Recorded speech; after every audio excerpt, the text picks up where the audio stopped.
எல்லாருக்கும் வணக்கம். இப்ப நம்ம இந்த வீடியோல இன்னைக்கு வெள்ளிக்கிழமை நான் ஒட்டுமொத்தமா ரூ. 7,200 ப்ராஃபிட் பண்ணியிருக்கேன். இந்த ரூ. 7,200 ப்ராஃபிட் எப்படி இருந்துச்சுன்னா பண்ண போறேன்னா, ஒன் பை ஒன்னா நான் ட்ரேடிங் பண்ணத உங்களுக்கு எக்ஸ்பிளைன் பண்ண போறேன். ஆக்சுவலா சாயங்காலமே உங்களுக்கு ஒரு வீடியோ வந்து போஸ்ட் பண்ணியிருப்பேன். அது வந்து காலையில ஃபர்ஸ்ட் ஒரு 1 ஹவர் லைவ் செஷன்ல இருந்தேன் பார்த்தீங்களா? அந்த வீடியோ ரெக்கார்ட் பண்ணி போட்டிருப்பேன். நீங்க வந்து டீட்டெயிலா பார்த்திருப்பீங்க. நம்ம லைவ் ட்ரேட் பண்ணதையும் அப்படியே டைரக்ட்டா பார்த்திருப்பீங்க. ஸோ இப்ப நான் என்ன பண்றேன்னா, ஜஸ்ட் நான் எப்படி ட்ரேட் பண்ணேன்னு மட்டும் உங்களுக்கு எக்ஸ்பிளைன் பண்றேன் சரிங்களா? ஏன்னா இப்ப நான் வீடியோ ரெக்கார்ட் பண்ண டைம் வந்து பார்த்தீங்கன்னா, கிட்டத்தட்ட 11:25 நானு கமாடிட்டி வந்து ட்ரேட் பண்ண ஆரம்பிச்சிருக்கேன். ஆக்சுவலா கமாடிட்டில வந்து ஒரு தப்பு பண்ணிட்டேன். அதனால தான் ட்ரேட குளோஸ் பண்றதுக்கு இவ்வளோ நேரம் ஆச்சு. என்னோட ப்ராஃபிட்டுமே வந்து பார்த்தீங்கன்னா, கொஞ்சம் குறைஞ்சிருக்கு. நமக்கு வந்து ரூ. 7,000 ப்ராஃபிட்ன்றது இருக்கலாம். ஆனா, நான் கிட்டத்தட்ட ரூ. 11,500 வந்து ப்ராஃபிட் பண்ணி முடிச்சு வச்சிருந்தேன். இப்போ 3:30 மணிக்கு. இதுவே வந்து பெரிய விஷயம் தான். பட் இருந்தாலும் நான் என்ன பண்ணியிருந்தேன்னா, கமாடிட்டி ட்ரேட் பண்ணிட்டு இருந்தனால, ஒரு சின்ன ஸ்ட்ராங்கிள் போறப்ப லாஸ் பண்ணிட்டேன். அது என்னன்றதுன்னு உங்களுக்கு ஒன் பை ஒன்னா இப்ப எக்ஸ்பிளைன் பண்றேன். நீங்க வந்து பாதி ட்ரேட் வந்து காலையில ஒரு சாயங்காலம் ஒரு வீடியோ போட்டேன் இல்லைங்களா? அதிலேயே வந்து பார்த்திருப்பீங்க. அதில சொல்லாதது மட்டும் நான் என்ன பண்றேன், இப்ப எக்ஸ்பிளைன் பண்றேன். சென்செக்ஸ் வந்து பார்த்தீங்கன்னா, மார்க்கெட்டு நல்லா காலைலருந்து ஃபால் ஆயிட்டே வந்துச்சா, ஃபால் ஆயிட்டே வந்துட்டு, டேவோட ஹைய பிரேக் பண்ணான் பார்த்தீங்களா? ஸோ டேவோட ஹைய பிரேக் பண்ணும்போது, நான் என்ன பண்ணேன், ஓகே நமக்கு நல்ல ஷார்ட் கவரிங் ரேலி போகுது. மார்க்கெட் வந்து டே ஹைய பிரேக் பண்ணிட்டு ஒரு புல் பேக் வந்து மேல போச்சு. ஸோ நான் என்ன பண்ணேன், இந்த இடத்துல வந்து ஒரு கால் ஆப்ஷன் வந்து பை பண்ணியிருந்தேன். அதாவது 82,000 கால் ஆப்ஷன். அது எனக்கு வந்து பார்த்தீங்கன்னா, ஒரு ரூ. 550 ப்ராஃபிட் வந்து பண்ணி குடுத்துச்சு. ஏன்னா, மார்க்கெட் வந்து கிட்டத்தட்ட ஒரு 2:30 மணிக்கு தான் நான் ட்ரேடே பண்ணேன். 2:30 நெனைக்கிறேன். அந்த டைம்ல ட்ரேட் பண்ணும்போது என்ன ஆச்சுன்னா, சரி ஓகே இன்னும் ஒரு 45 மினிட்ஸ் தான் நமக்கு டைம் இருக்கு. அதனால சேஃபா ட்ரேட் பண்ணிட்டு போயிடலாம்ன்னு சொல்லிட்டு என்ன பண்ணேன்னா, சீக்கிரமா ப்ராஃபிட்ட புக் பண்ணிட்டு வெளிய வந்துட்டேன். அண்ட் அகைன் பெட்ரோநெட் இருக்கு இல்லையா? இத நீங்க ஆல்ரெடி பார்த்திருப்பீங்க. 24,250 புட்டு, 24,150 புட்டு, 24,000 புட் ஆப்ஷன். இது 3த்தையுமே சேர்த்து வந்து பார்த்தீங்கன்னா, இதுல ஒரு ரூ. 1,000 இதுல ஒரு ரூ. 2,000 இதுல ஒரு ரூ. 1,400 வந்து ப்ராஃபிட் பண்ணியிருக்கேன். மொத்தமா 2, 3, 4 ரூ. 4,500 வந்து இந்த 3 லாட்லயும் சேர்த்து நமக்கு ப்ராஃபிட் வந்திருக்கு. ஆக்சுவலா இது வந்து நான் என்ன பண்ணியிருக்க மாட்டேன் அப்டின்னா, காலையில YouTubeல வந்து சொல்லியிருக்க மாட்டேன் அந்த வீடியோல. ஆனா நான் எதுக்காக ட்ரேட் பண்ணேன்னு பார்த்தீங்கன்னா, நான் சாயங்காலம் ஒரு வீடியோ போஸ்ட் பண்ணேன் பார்த்தீங்களா? நான் ஆக்சுவலா என்ன பண்றேன் உங்களுக்கு சார்ட்டே காமிச்சுட்டு வந்துடுறேன். ஏன்னா அப்பதான் உங்களுக்கு இன்னும் கொஞ்சம் கிளியரா புரியும். ஸோ நம்ம என்ன பண்ணலாம், நிஃப்டி ஃபியூச்சரோட சார்ட் எடுத்துப்போம். 30 மினிட்ஸ் சார்ட் எடுத்துக்கலாம் சரிங்களா? மார்க்கெட் ஃபுல் எனேபிள் பண்ணிப்போம். ஏன்னா, நம்ம கொஞ்சம் சொல்றது கிளியரா சொன்னா தான் வந்து நீங்களும் வீடியோ பார்க்கறதுக்கு புரியும் இல்லையா? ஸோ அதுக்காக தான் வேற ஒண்ணும் இல்ல. ஸோ இது வந்து ஃபர்ஸ்ட் என்ன பண்ணேன் மார்க்கெட்டு நல்லா கீழ இறங்கி வந்துட்டே இருந்தேனா, வந்துட்டே இருந்தவன் நான் அந்த வீடியோ அனலைசிஸ் பண்ணும்போது சொல்லியிருந்தேன். இங்க வந்து வியாழக்கிழமையோட எக்ஸஸ் லோ இருந்துச்சு. கரெக்ட்டா இதுதானே வியாழக்கிழமையோட எக்ஸஸ் லோ ஆமா கரெக்ட். எங்க அந்த பாக்ஸ் இங்க இருக்கு. இந்த எக்ஸஸ் லோவ மார்க் பண்ணிட்டு, மார்க்கெட் என்ன பண்றதுக்கு வாய்ப்பு இருக்குன்னு சொல்லியிருந்தேன் நான் உங்ககிட்ட. வரதுனாக்கா, இங்கருந்து இன்னொரு 100 பாயிண்ட் ஃபால் ஆகலாம் அப்படின்ற மாரி வந்து அந்த வீடியோ சொல்லியிருப்பேன். ஸோ அதனால தான் என்ன பண்ணேன் அப்படின்னா, வீடியோ முடிச்சதுக்கப்புறம் மார்க்கெட்டு இந்த எக்ஸஸ் லோவ வந்து பிரேக் அவுட் குடுத்துச்சு. ஸோ இந்த எக்ஸஸ் லோவ பிரேக் அவுட் பண்ணி என்ன பண்ணேன்னா, இந்த 3த்துலயுமே கொஞ்சம் கொஞ்சமா ஏன்னா பிரைஸோட மூவ்மெண்ட் வந்து ரொம்ப பெருசா இருந்ததுனால என்ன பண்ணேன்னா, ரொம்பலாம் வந்து வெயிட் பண்ணி, ஸோ குயிக்கா என்ன பண்ணிட்டேன், இந்த 3த்துலயுமே வந்து ப்ராஃபிட்ட புக் பண்ணிட்டேன். அண்ட் அகைன் இந்த 24,350 புட் ஆப்ஷன் இத நான் வந்து காலையில ட்ரேட் பண்ணதிலே பார்த்திருப்பீங்க. அந்த ரூ. 570 ப்ராஃபிட் பண்ணது. ஸோ இது வந்து திருப்பி நம்ம ரிவைஸ் பண்ண தேவையில்ல. ஐஜிஎல் நம்ம பார்த்துட்டோம். குஜராத் கேஸ் பார்த்தாச்சு. டிஎல்எஃப் எல்லாம் பார்த்தாச்சு. ஓகே. இந்த க்ரூட் ஆயில் இருக்கு இல்லையா?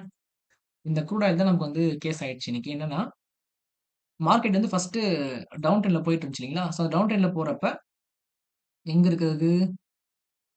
இந்த ஆக்சுவலா இதான் நினைக்கிறேன். நான் காலையிலேயே வந்து ஒரு புட் ஆப்ஷன் பார்த்தீங்களா? அதுல வந்து ஒரு ரூ. 200 இல்ல ஒரு ரூ. 80 என்ன பண்ணியிருந்தேன், லாஸ வந்து புக் பண்ணியிருந்தேன் கரெக்ட்டா? ஸோ அதுக்கப்புறம் என்ன பண்ணேன் அப்படின்னா, ஒரு 7 மணிக்கு மேல 6,100 கால் ஆப்ஷன் 5,950 புட் ஆப்ஷன். இது 2மே சேர்த்து என்ன பண்ணேன்னு பார்த்தீங்கன்னா, ஸ்ட்ராங்கிள் வந்து போனேன்.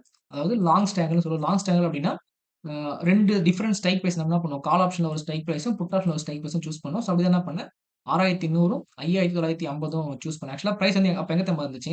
அ 6,000த்துல கரெக்ட்டா இருந்துச்சு. ஸோ அதனால தான் என்ன பண்ணேன்னா, இங்க ஒரு 100 பாயிண்ட் டிஃபரன்ஸ்க்கும், கீழ வந்து ஒரு 50 பாயிண்ட் டிஃபரன்ஸ்க்கும் சூஸ் பண்ணேன். ஆனா என்னோட பேட் லக் என்ன ஆச்சுன்னா, நான் புட் ஆப்ஷன் பை பண்ணேன் பார்த்தீங்களா? புட் ஆப்ஷன் வந்து பயங்கரமா இறங்கிடுச்சு. அதுல வந்து ரூ. 10,400 லாஸ். கால் ஆப்ஷன் பை பண்ணேன் பார்த்தீங்களா? இது எந்த அளவுக்கு இறங்குனாலும், ஆனா இவன் அந்த அளவுக்கு வந்து மேல ஏறல. ஏன்னா என்னோட தப்பு தான்.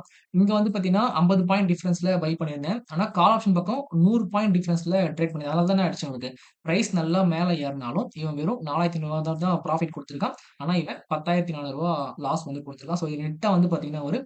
6,000 லாஸ் வந்திருக்கு. ரூ. 6,500 லாஸ் வந்து வந்துச்சு. ஸோ இந்த ரூ. 6,500 லாஸ் நான் நீங்க ஆட் பண்ணியிருந்தேன் அப்டின்னா, எனக்கு கிட்டத்தட்ட வந்து 11,000 12,000 ப்ராஃபிட் வந்திருக்கும். ஓகே. இது வந்து என்னோட தப்புனால எனக்கு வந்து லாஸ் வந்துருச்சு. ஓகே. இது அக்செப்டபிள். ஆனா நெக்ஸ்ட் டைம் என்ன பண்ணாது அந்த தப்பு வந்து பண்ணக்கூடாது. அண்ட் அகைன் வந்து பார்த்தீங்கன்னா, இது நான் தனியா எடுத்த ட்ரேடு. 6,000 புட் ஆப்ஷன் இருக்கு இல்லையா? இது வந்து நான் தனியா எடுத்த ட்ரேட். இது வந்து ஒரு ரூ. 1,500 ப்ராஃபிட் பண்ணி வச்சிருந்தேன் சரிங்களா? இது எப்படின்னா, இத குளோஸ் பண்ணதுக்கு அப்புறம் இந்த ட்ரேட் நான் எடுத்தது சரிங்களா? இந்த சிடிஎஸ்லாம் நம்ம ஆல்ரெடி பார்த்திருப்போம். இப்ப நெக்ஸ்ட் வந்து ஆக்சிஸ் பேங்க் நம்ம வந்து பார்த்திருக்க மாட்டோம். ஆக்சிஸ் பேங்க்கும் சேம் அதே தான். என்னன்னா, நான் வந்து வாட்ச் பண்ண டைம்ல ஹெச்டிஎஃப்சி பேங்க் என்ன பண்ணிட்டான்? பாசிட்டிவா மாறிட்டான். ஐசிஐசிஐ பேங்க் பாசிட்டிவா மாறிட்டான். கோட்டாக் பேங்க் பாசிட்டிவா மாறிட்டான். ஸோ இவங்க எல்லாருமே பாசிட்டிவா இருந்த டைம்ல, ஆக்சிஸ் பேங்க் மட்டும் நெகட்டிவா இருந்துச்சு. அவனும் என்ன பண்ணான்னா, நல்லா கீழ இறங்கிட்டு ரிகவர் ஆன ஸ்டேஜ்ல வந்து இருந்துட்டு இருந்தான். ஸோ இங்கேயுமே நமக்கு வந்து பார்த்தீங்கன்னா, ஒரு அப் ட்ரெண்டுக்கான ஒரு ஆப்ஷன் வந்து கிடைச்சுச்சு. ஆக்சுவலா நானு நேத்து நைட்டு நான் என்ன பண்ணியிருந்தேன் பார்த்தீங்கன்னா, ஆக்சிஸ் பேங்க்ல ஒரு 80 பாயிண்ட் வந்து மேல போறதுக்கான டார்கெட் செட் பண்ணி வச்சிருந்தோம். ஆனா இன்னைக்கு அன்பார்ச்சுனேட்டா என்ன பண்ணுச்சு, எல்லாமே கீழ போனதுனால ஆக்சிஸ் பேங்க்கும் கீழ போயிட்டு இருந்தான். ஸோ நான் என்ன பண்ணேன்னா, அந்த பிளான் படி நம்ம ஓகே ஒரு அப் ட்ரெண்ட் பக்கம் நம்ம ட்ரேட் போலாம்னு சொல்லிட்டு பை பண்ணது. அத என்ன பண்ணேன்னா, ஃபர்ஸ்ட்டு 1180 கால் ஒண்ணு ட்ரேட் எடுத்தேன். அதுல வந்து ஒரு ரூ. 1000 ப்ராஃபிட் பண்ணேன். அண்ட் 1180 கால் ஆப்ஷன் ஒண்ணு எடுத்தேன். அதுல வந்து ஒரு ரூ. 1500 வந்து ப்ராஃபிட் பண்ணியிருந்தேன். அண்ட் ஃபைனலா வந்து பார்த்தீங்கன்னா, நான் எப்பவுமே நான் ஒரு நாள் ப்ராஃபிட் பண்ணேன்னு வச்சுக்கோங்களேன், அந்த ப்ராஃபிட்ல இருந்து ஒரு எத்தன ஷேர் என்னால வாங்க முடியுமோ, இப்போ ரூ. 7000 அப்படின்னா, என்னால என்ன பண்ண முடியும் அதிகபட்சமா, இந்த பவர் இன்வெஸ்ட்மென்ட் ட்ரஸ்ட்ல 10 ஷேர் நான் என்னால என்ன பண்ண முடியும், இதுலருந்து ஒரு 70 ஷேரே வந்து வாங்க முடியும். பட் நான் வந்து மொத்த ப்ராஃபிட்டுக்குமே வந்து ஸ்டாக் வாங்க மாட்டேன். ஏன்னா, எனக்கு கமிட்மெண்ட் நிறைய இருக்கிறதுனால என்ன பண்ணுவேன்னா, இந்த ரூ. 7500 என்ன பண்ணிட்டேன், இன்னைக்கு வந்து ரூ. 7000 வித்ட்ரா போட்டேன். உங்களுக்கு காமிச்சுர்றேன் உங்களுக்கு. நேத்து செஞ்ச ப்ராஃபிட்லருந்து ஒரு ரூ. 3000 வித்ட்ரா போட்டு எடுத்துட்டேன். இன்னைக்கு பண்ண ப்ராஃபிட்லருந்து ஒரு 7000 என்ன பண்ணியிருக்கேன், ரூ. 10,000 நான் பண்ண ப்ராஃபிட் வந்து வித்ட்ரா பண்ணியிருக்கேன். ஆக்சுவலா இந்த ரூ. 7,000 இருக்கு இல்லையா? நான் எத்தன மணிக்கு ரெக்வெஸ்ட் குடுத்துருக்கேன்னு பாருங்களேன். 11 மணிக்கு ரெக்வெஸ்ட் குடுத்துருக்கேன்னா, நான் அப்பவே என்ன பண்ணிட்டேன், நல்ல ஒரு ப்ராஃபிட் பண்ணி குளோஸ் பண்ணி வச்சதுனால, நான் வந்து ரூ. 1000 வித்ட்ரா போட்டு எடுத்துட்டேன். பட் இருந்தாலும் நான் என்ன பண்ணேன், இந்த சாயங்காலம் அந்த எக்ஸ்ட்ரா ஒரு ரூ. 6,000 லாஸ் வந்துச்சு இல்லையா? அந்த ரூ. 6,000 என்ன ஆச்சுன்னா, இப்ப நான் என்ன ப்ராஃபிட் பண்ணனோ, அத அப்படியே வித்ட்ரா பண்ண மாரி மாறிடுச்சு சரிங்களா? ஸோ நான் என்ன பண்றேன்னா, இந்த டிசம்பர் 1ஆம் தேதியிலிருந்து இன்னி வரைக்கும் நான் வந்து எவ்வளோ ப்ராஃபிட் பண்ணியிருக்கேன்றத நான் ஃபர்ஸ்ட்டு உங்ககிட்ட காமிச்சுட்டு வந்துர்றேன். ஸோ நான் என்ன பண்றேன்னா, டிசம்பர் 1ஆம் தேதியிலிருந்து டிசம்பர் 13 ஃபுல்லாவே நான் சூஸ் பண்ணிக்கிறேன். ஸோ என்னோட நெட் ப்ராஃபிட்ன்னு பார்த்தீங்கன்னா, 9656 இது வந்து நேத்து வரைக்கும் கணக்கு. இப்போ இன்னைக்கு நம்ம பண்ணோம் இல்லைங்களா? இப்போ என்னோட ப்ராஃபிட் எவ்வளோ வந்திருக்கு? ரூ. 7,200 ப்ராஃபிட் வந்திருக்கா? இதுல கண்டிப்பா என்ன ஆயிடும்னாக்கா, புரோக்கரேஜ் சார்ஜ்ன்னு சொல்லிட்டு நெறைய போயிடும். இருங்க நான் நேத்து என்ன புரோக்கரேஜ் வந்து நான் பார்த்தேன்னா, எனக்கு வந்து இன்னைக்கு எவ்வளோ புரோக்கரேஜ் வந்து எனக்கு ஆட்டோமேட்டிக்கா தெரிஞ்சிரும் எனக்கு. 12ஆம் தேதி மட்டும் நான் ஓகே 12லருந்து 13 ரூ. 1056 சார்ஜஸ் வந்திருக்கு இல்லையா? அப்ப இன்னைக்கும் வந்து அரவுண்ட் ₹1000 கிட்ட தான் வரும். ₹1000 வராது. அ மேக்ஸிமம் எவ்வளோ வரும்னு பார்த்தீங்கன்னா, ஒரு ரூ. 800 இன்னைக்கு சார்ஜஸ் வந்து வரலாம். அதிகபட்சமா ரூ. 800 சார்ஜஸ் வரும். ஸோ அப்படின்னா என்ன அர்த்தம்? இன்னைக்கு நான் வந்து மொத்தமா ரூ. 7,500 ப்ராஃபிட் பண்ணியிருக்கேன்னா, ஜஸ்ட் ஒன்னே பார்த்துட்டு வந்துரும் பேக் போயிட்டு. ஆமா. ரூ. 7,500 ப்ராஃபிட் பண்ணியிருக்கோம் இல்லையா? அதுல வந்து ஒரு ரூ. 800 கழிச்சிடலாம். ரூ. 7,500ல ஓகே பேக் பட்டன் ஒர்க் ஆக மாட்டேங்குது. ஓகே. ரூ. 800 போச்சுன்னா, ரூ. 6,400 ப்ராஃபிட்டா? ரூ. 6,400 கூட இங்க ஒரு 9,356 நம்ம வந்து நெட் என்ன பண்ணியிருக்கோம் அப்படின்னு பார்த்தீங்கன்னா, டிசம்பர் மாசம் இதுவரைக்கும் ரூ. 15,700 ப்ராஃபிட் பண்ணியிருக்கோம். புதுசா என்னோட வீடியோ பார்க்குறவங்களும் சரி, என்னோட ஃபாலோவர்ஸ்க்கும் சரி, நான் ஒரே ஒரு சின்ன வேண்டுகோள் வச்சுக்கிறேன். என்னன்னா, நான் வந்து இந்த மாரி ப்ராஃபிட் பண்றேன். ரூ. 50,000 வச்சு 2டே நாள்ல ரூ. 15,000 ப்ராஃபிட் பண்றேன்னு சொல்லிட்டு, இத நம்பி நீங்க யாரும் என்ன பண்ணாதீங்க. ரூ. 50,000 கடன் வாங்கிட்டு வந்து ட்ரேடிங்க்குள்ள வராதீங்க. ஏன்னா, ஒரு நாள் ரூ. 15,000 வரும். 2 நாள் சேர்த்து. சம்டைம்ஸ் என்ன ஆகும்? ரூ. 7,000 லாஸ் ஆகும். சம்டைம்ஸ் ரூ. 3,000 லாஸ் ஆகும். இது எல்லாமே சேர்ந்து தான் நம்ம என்ன பண்ணணும்? ஒரு மந்த் ஃபுல்லா நம்ம ப்ராஃபிட்டபிளா இருக்குமா? அப்படின்றத கால்குலேட் பண்ணணும். சரிங்களா? அண்ட் ட்ரேடிங் வந்து ரொம்ப, ரொம்ப ரிஸ்க்கான விஷயம். அதுவும் ஆப்ஷன்ல நீங்க ட்ரேட் பண்றீங்க அப்படின்னா, ரொம்ப, ரொம்ப ரிஸ்க்கான ஒரு விஷயம். ஈவன் நான் கூட பார்த்தீங்கன்னா, கிட்டத்தட்ட 5 லேக்ஸ் கிட்ட லாஸ் பண்ணியிருக்கேன். என்னோட 4 வருஷம் கரியர்ல 5 லேக்ஸ் கிட்ட லாஸ் பண்ணிட்டு, அதுக்கப்புறம் தான் என்ன பண்றேன், என்ன டெவலப்டு ஏன்னா ட்ரேடிங்ன்றது நல்ல ஒரு பிளாட்ஃபார்ம் தான். தப்பே சொல்ல முடியாது. ஆனா நம்ம ஏன் லாஸ் பண்றோம் பார்த்தீங்கன்னா, நம்மளோட ஆசைகள் ஈவன் நம்மளோட ஆசைன்னு சொன்னாலும் என்னோட ஆசைகள் அதிகமா இருந்ததுனால என்ன பண்றேன் நானு, லாஸும் வந்து அதிகமா பண்ணேன். அண்ட் முக்கியமா நான் கடைசியா வந்து ஏப்ரல் மாசம் ட்ரேட் பண்ணியிருந்தேன் இந்த வருஷம். அதுக்கப்புறம் ட்ரேடே பண்ணாம இப்ப தான் டிசம்பர் மாசம் என்ன பண்றேன் நானு, ட்ரேடிங்ன்றத உள்ள வந்துட்டுருக்கேன். இந்த இடைப்பட்ட காலம் இருக்கு இல்லையா? இதுல வந்து மார்க்கெட் ப்ரொஃபைல், ஆர்டர் ஃப்ளோ வந்து நல்லா டீப்பா லேர்ன் பண்ணிட்டு, ஒரு நல்ல ஒரு செட்டப்போட என்ன பண்ணியிருக்கேன் நான் இப்போ, ட்ரேடிங்க்கு வந்து அகைன் ரீசெட் வந்து பண்ணியிருக்கேன்னா, நான் பணத்த வந்து மார்க்கெட்ல தான் தொலைச்சேன். அதுவும் ட்ரேடிங்ல தொலைச்சேன். அப்ப என்ன பண்ணிடணும், அந்த ட்ரேடிங்ல தான் நான் வந்து பணத்த வந்து எடுத்தாகணும் சரிங்களா? ஸோ அந்த ஜர்னி வந்து இப்ப தான் ஸ்டார்ட் ஆயிருக்கு. ஓகேங்களா? ஸோ அந்த ஸ்டார்ட் ஆயிட்டு ரொம்ப தூரம் போனோம். ஸோ நம்ம என்ன பண்ணோம், ஒவ்வொரு மாசமும், ஒவ்வொரு வாரமும், ஒவ்வொரு நாளும் நம்ம என்ன ட்ரேட் பண்ணோம்ன்றத நான் பிரேக் டவுன் பண்ணி காட்டுறேன். நம்மளுடைய இந்த புது ட்ரேடிங் மெத்தட் ஒர்க் ஆகுதா? இல்லையா? அப்படின்றத என்ன பண்ணோம், இந்த ரூ. 50,000 வச்சு நம்ம டெஸ்ட் பண்ணிட்டு இருக்கோம். சரிங்களா?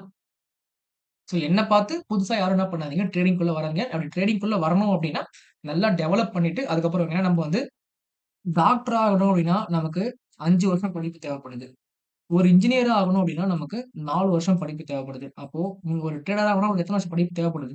குறைஞ்சபட்சம் 2லிருந்து 3 வருஷம் நீங்க என்ன பண்ணணும்? நெறைய படிக்கணும் மார்க்கெட் சம்மந்தமா. அத நீங்க படிச்சது மட்டும் இல்லாம, ட்ரேடிங்ல வந்து நீங்க அத 1 வருஷம், 2 வருஷம் லைவ் மார்க்கெட்ல அப்ளை பண்ணணும். நீங்க கத்துக்கிட்டது வந்து எந்த அளவுக்கு உங்களுக்கு உதவியா இருக்கு? நீங்க எந்த அளவுக்கு வந்து ரெடியா இருக்கீங்க மார்க்கெட்ல ட்ரேட் பண்றதுக்குன்றத நீங்க என்ன பண்ணணும்? டெஸ்ட் பண்ணி பார்க்கணும். ஒன்ஸ் இது எல்லாமே நல்லா வந்துச்சுனா நீங்க என்ன பண்ணலாம்? அதுக்கப்புறம் நல்ல ஒரு கேபிட்டலோட நீங்க ட்ரேடிங் பண்ண ஆரம்பிக்கலாம். அதுவரைக்கும் நம்மளோட ஜாப் என்ன இருக்கோ, அந்த ஜாப்ல நம்ம வொர்க் போயிட்டே சைமல்டேனியஸா நம்ம என்ன பண்ணணும்? நம்மளோட ஃப்ரீ டைம்ஸ்ல ட்ரேடிங்க கத்துக்கிட்டு ஒன்ஸ் நீங்க உங்களுக்கு எப்போ வந்து உங்கள மேலயே உங்களுக்கு கான்ஃபிடன்ஸ் வருதோ, அப்போ நீங்க என்ன பண்ணலாம், நல்ல ஒரு கேபிட்டலோட நீங்க ட்ரேடிங்குக்குள்ள வரலாம். அப்படி இல்லன்னா, எனக்கு இந்த மாரி பண்ணி எனக்கு லாஸ் ஆகுதுன்னா என்ன பண்ணுங்க, ஒண்ணுமே இல்லாம இன்வெஸ்ட்மென்ட் பண்ண போயிடுங்க. ஏன்னா இன்வெஸ்ட்மென்ட் வந்து இருக்கிறதுலயே வந்து பெஸ்ட் ஆப்ஷன். ரொம்ப சேஃபான இன்வெஸ்ட்மென்ட்டே நெறைய இருக்கு. நீங்க எஃப்டி போடலாம், பாண்ட்ல போடலாம். நெறைய சேஃபான மெத்தடே நமக்கு நெறைய இருக்கு சரிங்களா? ஸோ அதிலயே நீங்க என்ன பண்ணுங்க, மணிய மேக் பண்ணிட்டு போங்க. அண்ட் ரொம்ப ரொம்ப முக்கியமான ஒரு விஷயம் என்னன்னா, எங்க வந்து மணி இன்வால்வ் ஆகுதோ, அந்த இடத்துல நமக்கு ஸ்கேம்ன்ற ஒரு வார்த்தை உள்ள வந்துகிட்டே தான் இருக்கும். ஏன்னா, பணம் இல்லாதவங்க நம்ம எப்படியாச்சும் பணம்னு நெனைப்போம். இந்த பணத்த மனவள நெனைக்கிறோம் இல்லைங்களா? ஸோ நம்மள ஏமாத்துறதுக்காக நெறைய பேர் கூட சுத்திட்டு இருக்கு. ஸோ அதனால என்ன பண்ணாதீங்க, யாரையும் நம்பி உங்க கேஷ வந்து குடுக்காதீங்க. ஒரு விஷயம். அதாவது இந்த மாரி YouTubeல வீடியோ பார்த்துட்டு 2, 3 ப்ராஃபிட்டபிள் பண்ணுவாங்க இல்லையா? அத பார்த்துட்டு, "ப்ரோ நான் வந்து உங்ககிட்ட காசு குடுக்குறேன். நீங்க ட்ரேட் பண்ணி குடுங்க. நம்ம வந்து ஒரு பெர்சன்டேஜ் நம்ம வந்து பிரிச்சுக்கலாம்னு" சொல்லிட்டு, அது மாரி பண்ணவே பண்ணாதீங்க. அது இது ரொம்ப ரொம்ப தப்பான விஷயம். 2வது அ நீங்க கால்ஸ் குடுங்க. நான் என் அக்கவுண்ட்லயே காசு வச்சு நான் ட்ரேட் பண்றேன். எனக்கு வந்து ப்ராஃபிட் வந்துச்சுன்னா என்ன பண்றேன் உங்களுக்கு, அந்த அந்த ப்ராஃபிட் மூலியமா நான் உங்களுக்கு வந்து ஷேர் குடுக்க சொல்றேன் இல்லைங்களா? கால்ஸ் வாங்குறது. அந்த கால்ஸ் வாங்குறத ஸ்டாப் பண்ணுங்க. நீங்க கால்ஸ் வாங்குறது அப்டின்னா, யார் வந்து செபி இன்வெஸ்ட்மென்ட் அட்வைசரா இருக்காங்களோ, அவங்க கிட்ட கால்ஸ் வாங்குங்க. மத்தபடி வேற அன்ரிசர்வ் பண்ற யார்கிட்டயுமே நீங்க கால்ஸ் வாங்காதீங்க. ஈவன் அவங்க நல்ல ப்ராஃபிட்டபிளா பண்ணி குடுத்தாலுமே வாங்காதீங்க. அது என்னைக்கா இருந்தாலுமே ரிஸ்க்கான ஒரு விஷயம் தான் சரிங்களா? 3வது என்ன பாயிண்ட்னா, நமக்கு என்ன தெரியுமோ, அத வச்சு ப்ராஃபிட் பண்ணும்போது, அதுல கிடைக்கக்கூடிய சந்தோஷமே தனி. நம்ம கரெக்ட்டா ட்ரெண்ட் ஐடென்டிஃபை பண்ணியிருப்போம். நம்ம கரெக்ட்டா என்ட்ரி போயிருப்போம். கரெக்ட்டா எக்ஸிட் ஆயிருப்போம். ஸோ நமக்கே வந்து ரொம்ப சந்தோஷமா இருக்கும். நம்ம பெர்ஃபார்மன்ஸ பார்த்துட்டு. ஸோ இந்த 3வது பாயிண்ட்ட ஃபாலோ பண்ணுங்க. ஓகேங்களா? அண்ட் அகைன் யாரையும் நம்பி ஒரு தெரியாத ஒரு அப்ளிகேஷன் இருக்கு இல்லையா? அந்த அப்ளிகேஷன்ல போயிட்டு ஃபண்ட உள்ள போட்டுறாதீங்க. நெறைய பேர் நான் வந்து படிச்சுட்டு இருக்கேன். ஏதோ ஒரு ஆப் மூலியமா என்ன பண்றாங்கன்னா, ஃபண்ட உள்ள போட சொல்லி ஃபேக்கா வந்து ப்ராஃபிட்ட காமிச்சு என்ன பண்றாங்க, அந்த மணி ஃபுல்லா சுருட்டிட்டு ஓடிடுறாங்க. ஸோ இந்த மாரிலாம் பண்ணவே பண்ணாதீங்க. லெஜிட்டான ஆப் நெறைய இருக்கு. தெரியாத ஆப்ல உள்ள போயிட்டு மாட்டிக்காதீங்க. புரோக்கரேஜ் ஃபீஸ் கம்மியா இருக்கு அப்படின்னு சொல்லிட்டு சரிங்களா? ஸோ கேர்ஃபுல்லா இருங்க. நம்ம ஃபாலோவர்ஸ் எல்லாருக்குமே வந்து ஒரு சின்ன அவேர்னஸ் குடுக்கலாம்னு பிளான் பண்ணேன். அதுக்காக தான் என்ன பண்ணியிருக்கேன். இப்போ ஒரு விஷயம் வந்து உங்ககிட்ட ஷேர் பண்ணியிருக்கேன் சரிங்களா? ஸோ நம்ம கஷ்டப்பட்டு சம்பாதிச்ச பணம் தேவையில்லாம யாரையும் நம்பி ஏமாறாதீங்க. ஓகேங்களா? நம்மளால என்ன முடியுமோ அத வச்சு நம்ம ட்ரை பண்ணுவோம். முடியல அப்படின்னா, நம்மள டெவலப் பண்ணிட்டு அதுக்கப்புறம் ட்ரை பண்ணணும். இல்ல நம்ம எவ்வளவோ டெவலப் பண்ணி நம்மளால முடியல அப்படின்னா, இன்வெஸ்ட்மென்ட் பண்ணிட்டு நெறைய ஆல்டர்னேட்டிவ் ஆப்ஷன் வந்து நமக்கு அவைலபிளா இருக்கு சரிங்களா? ஸோ அது மூலியமா என்ன பண்ணுவோம் நம்ம, மணிய ஜெனரேட் பண்ணிட்டு நம்ம போயிட்டே இருக்கலாம். ஓகேவா? ஸோ இந்த வீடியோ உங்களுக்கு யூஸ்ஃபுல்லா இருந்துச்சுன்னா சேனல் சப்ஸ்கிரைப் பண்ணிக்கோங்க. இந்த வீடியோக்கு ஒரு லைக் போட்டுருங்க. உங்களுக்கு என்ன டவுட்னாலும் மார்க்கெட் சம்மந்தமா கமெண்ட் பண்ணுங்க. நான் அத பத்தி வீடியோ போடுறதுக்காக நான் ட்ரை பண்றேன். சரிங்களா?